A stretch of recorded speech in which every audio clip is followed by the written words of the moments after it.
It's been 72 hours of Nordic Islands adventure race. It's been gnarly, it's been intense.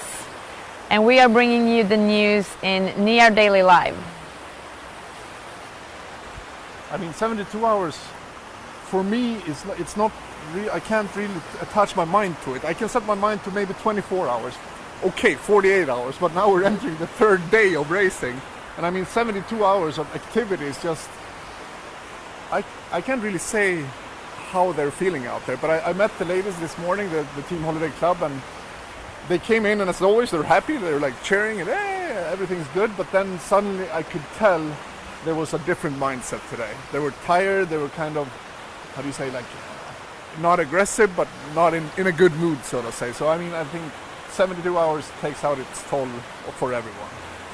3 days is absolutely when things start changing, and this night is going to be something special. Let's take a look at the tracker and see where the teams actually are.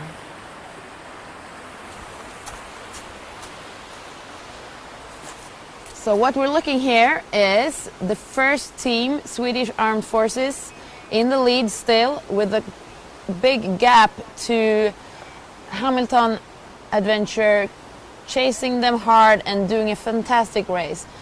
And then you see the teams all around the course, all the way down, and chasing the dream of finishing the full course at the very back of the field is number 10, Chaos Machine, and they are fighting hard to finish all the way, and they are still on the timesheet. Yeah, I met Team Hamilton uphill today when I rode the bike, and they were quite in a good mood, but they were going slow and controlled. They were pacing it good, I would say. They have a history of blowing up, so I think they are being very strategic. With us today in studio we have Sarah from the staff. You are the staff boss here, and if things are getting challenging for our competitors, it's the same for our staff actually. What is happening? Now the teams start spreading out around the course, so we have a little bit gap for them, but it's still okay. All the volunteers and staff is really happy. We have a good time. So yeah, we're happy, and we have an adventure, we too. Yeah, you truly do. And the challenge with spread out teams is that the stress levels get pretty high at times to actually move around the boxes. Yeah, that's the issues with the big spread, but it's not a problem. We have a plan for that too, so we figure it out.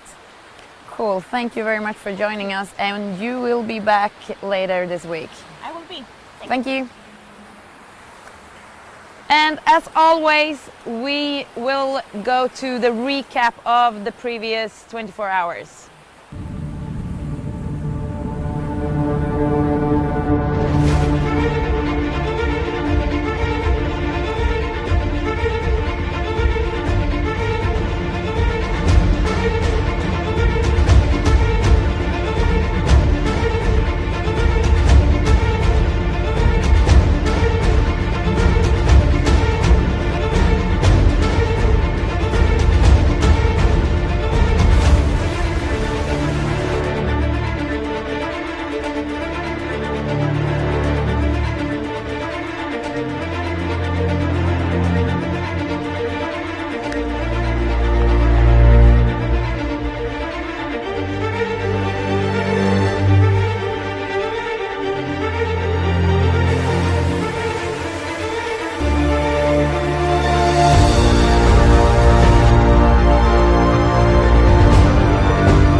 It's been hard, but it's also been beautiful. Time-wise, yes. I mean, it's been quite tough the first 48 hours with rain, fog and everything, but now the sun comes out, and I think that's going to be a big difference for the teams. At least for me as a spectator, it's much nicer now. It's a game changer. Yeah, absolutely. And we are going to look at what's going on at the moment, which different legs we have running. There are teams spread out as we talked about, and you can see them all about biking, trekking and rafting in a big mix. We will go all the way to TA8 and come back to show you more of the course later. The talk about around the course with all the teams have been the cold.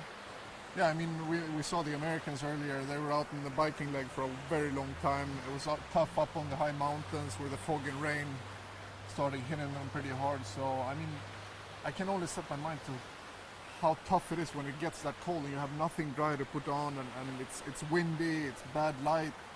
You have a far way to go, and it's just mentally hard, you know. So I think the weather would, at least to me, be a big difference. I don't know what you say as experienced racer, but the weather be, I don't know, 100% to me. Absolutely, it is, but it's also something that you can't influence it. You just have to go with it. And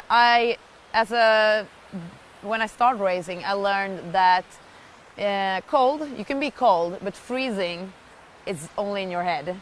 But at this race, I actually think we're coming beyond the mental part of it. Like, you can endure a lot of cold, and if you just set your mind to it, you can go through it. But this course is really challenging that mental game. I can see what you're saying, but I can't get familiar, or I can't get my head around the thought that I've been hiking or trekking for 10 hours, I'm tired, it's raining, and I can't really sit down to take a break, you know, then I get cold. But then, I mean, if the sun is shining, it's quite nice to sit down. And I would say the recovery time and the recovery pauses would be much nicer in good weather, or? Yeah, absolutely. Sleep gets problematic in this weather. Yeah. Every team we meet talk about this, and one team that are American friends, they met some really problems with one of their teammates being hypothermic, but then all out of nothing came a sauna. We've been out on the course searching for Chaos Machine, the American team, and we just found them thanks to their bike lights, and they're apparently sleeping in this building here, and we're gonna check on them and see how they're feeling.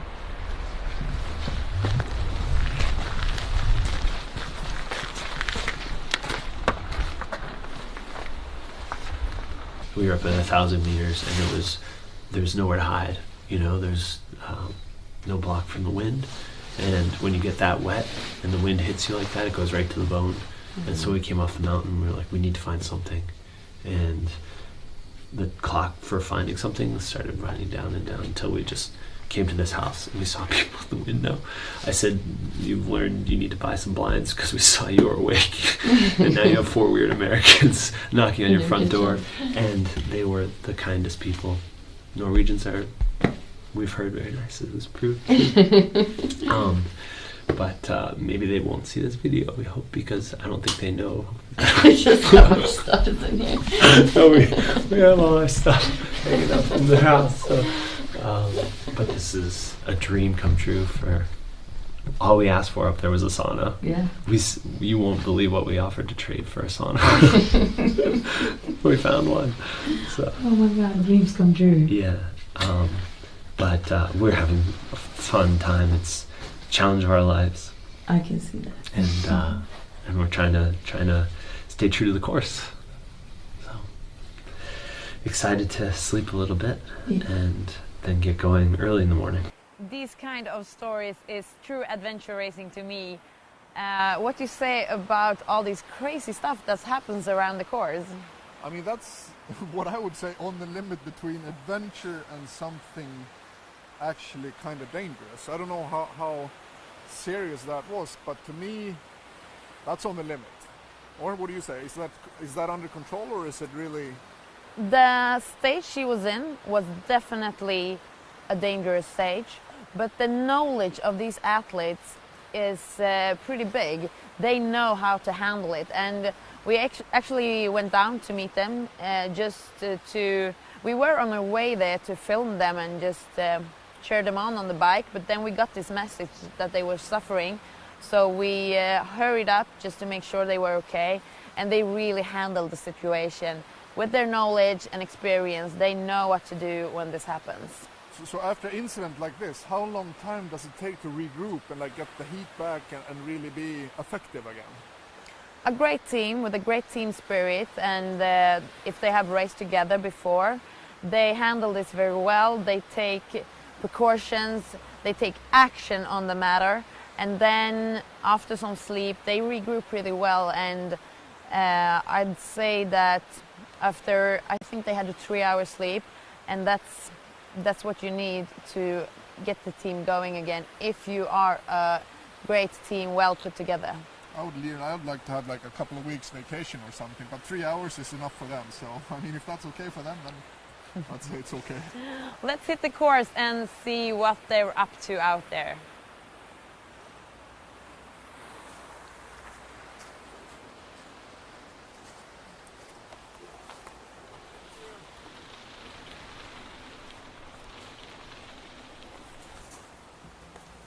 This is another way of sleeping. Very glamorous. This team actually came into TA and they were choosing between a lodge nearby or this toilet. So they went over to the toilet to check it out, and yeah, they found it nice enough for sleeping. Yeah, but so that's luxury stuff for the teams actually, sleeping on the toilet. Yeah, absolutely. It's sheltered, no wind, no rain. They can hang their stuff and they will sleep without freezing. But as you said before also, it's been awesome, but so cold. Not proud of it. Further in we come to the race, right? It's been awesome, it's been amazing. And good effort of the team as well. Yeah, we had the coldest night ever yesterday. Used the bothy bag for the first time, it was very funny. Yeah, but kept cruising and stopped at some cafe, had some food. So now morale is up again, and let's see what's coming up. It's just the beginning of the race, another day 3. Anything can happen.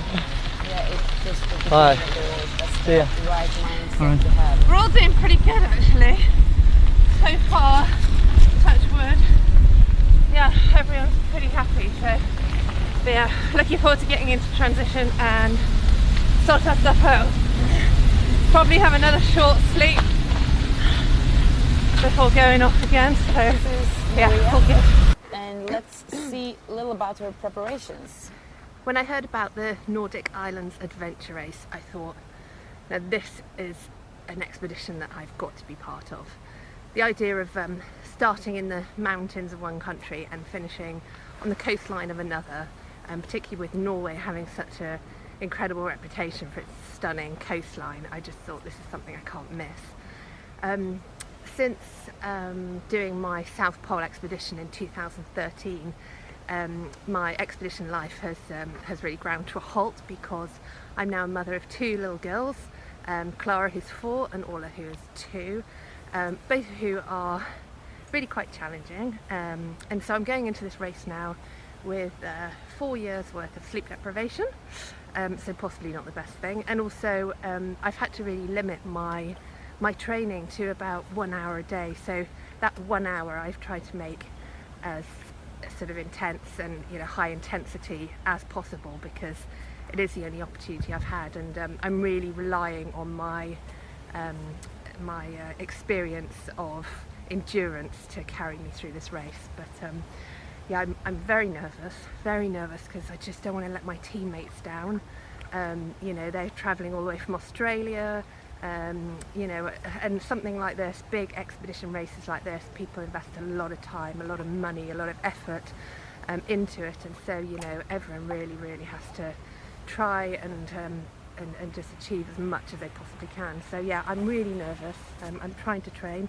I've just been out for my morning run, and there's this one last thing I need to do, take a quick cold swim. Here we go. Hopefully you'll be able to see this. Shoes off. Klassiker.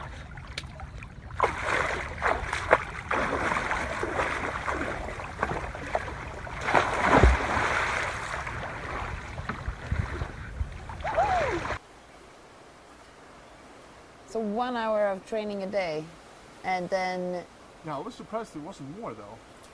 An hour a day, I mean, okay, she's grown up and probably has a lot of athletic training behind her, but still an hour a day isn't that much. But the more I find out about the sport, the more I realize it's so much a mental game, right?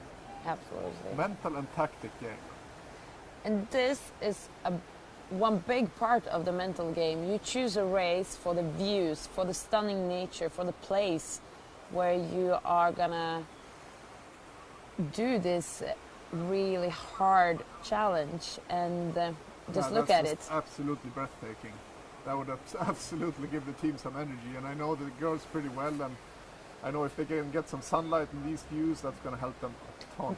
They're probably gonna hit right this view at the sunset is right about now. They deserve that, absolutely. They truly do. They've been fighting hard to get where they are at this moment. They're trekking in this valley just behind this French team. Yeah, it's going to be interesting to meet up with them tonight to see how they're doing. Because this morning they felt pretty okay. I mean, the energy was a little bit down, but now when the sun comes out, I hope they tend to have some more energy. Det är säkert jättefint här. I mean, Jag har it ingen is a aning. long Det har varit så himla trekking mycket session, timmar. but it's beautiful, so Det släpper bara see what lite comes bit out nu. of it. Då kommer ni se det fint här. Perfekt. Coming down from this mountain range we just saw was also pretty challenging, steep and very slippery. Yeah, I mean, doing that in the rain must be so much more difficult than now when it's dry and sunshine. Yeah, absolutely, I think so. When they came down, they hit the action leg of this course. Yeah, that looks so much fun. That's a leg for me, I think. Yeah, you can really experience everything on this race. Everything from cows, sheep. Yeah, it's a long race and the experiences are truly mixed. This is a problem that you often meet in the races, but yeah, sometimes the animal life is a little more scary. Racing in Brazil, cows was not the issue. We had crocodiles, different snakes, spiders, killing bees. Wow, that really makes me want to go into adventure racing when you tell me that. Yeah, as long as you stay in Scandinavia, you're gonna have the knot and maybe some cows. Yeah, but the first mosquito and I don't know the English word, but the knots were just intense at the first transition area there. Yeah, you were staying there for a while. Yeah, but I almost panicked and I was not getting changed, you know, I was not warm and sweaty after biking, and I saw the ladies, they were suffering in there. That was the first time I thought, oh my god, this thing is for real.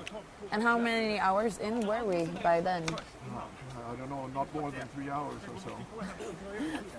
But then I think the mosquitoes has been quite okay. It's been more about the cold, and the mosquitoes tend to get away when it's cold. I think Swedish Armed Forces coming out of the packraft this morning would have chosen 100 mosquitoes rather than this. I mean, they are suffering too.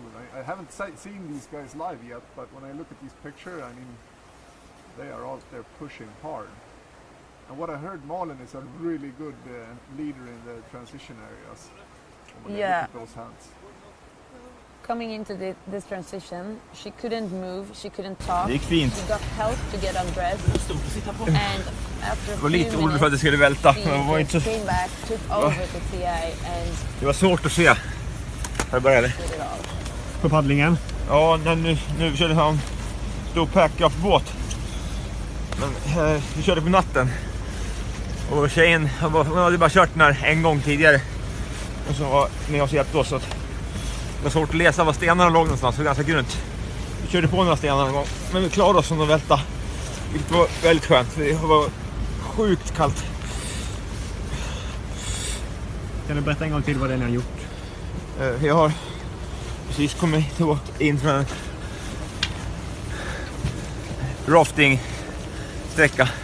Jag har paddlat en stor som raftingflotte genom lite forsar. Så har vi haft en guide som har hjälpt oss att hitta ner. Och det var jäkligt lite svårt där. Det var så mörkt på natten så det var svårt att se var stenarna låg någonstans. Lätt att man välter och går runt, men vi klarade oss att vara. Hur gick snacket i flotten?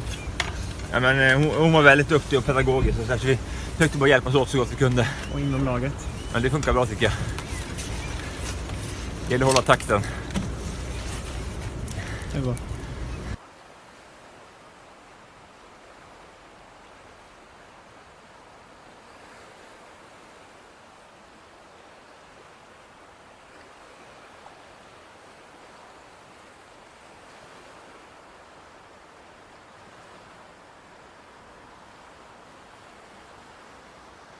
There was some tough pictures we saw, and as we go on into the third night, things are not going to get easier for the teams. The weather change will benefit them, but sleep deprivation, tired bodies, they will still be there. Oh, I can see that, absolutely. But to me, this weather and the scenic route they're taking now, that would mean so much to me, at least as a racer, I would say. If I'm going to say something that I really don't know about a sport, but that would mean a lot to me. Just being able to sit down, have a rest without being cold and everything, that would be very important to me. Yeah, and rest will be important now. I hope the teams will have this weather going for a couple more days now. It's not long to the finish, but as Doug said, biking earlier, it's only halfway. We are gonna wrap this day up, and thank you for watching.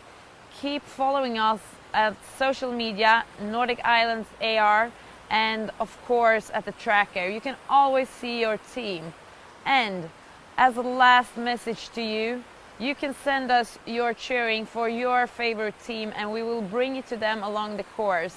As we go into the last bit of this race, they will appreciate it. Have you been appreciated out there? I think so, yes, by many teams. I mean, it's not only the Team Holiday Club, which is my friends, but it's also the other teams. So when I met the Hamilton team today, they were like, "Oh, hey, how are you?" And I was like, "Yeah, how are you guys?" I mean, they're biking there and being quite tired and everything, but they're eager to talk to someone, you can tell. And I'm for sure they want to take the time to talk and have the time going, you know. I think that's a big part of just showing up for them. Yeah, so send them your message and love and get back to us tomorrow at 6 p.m. Thank you.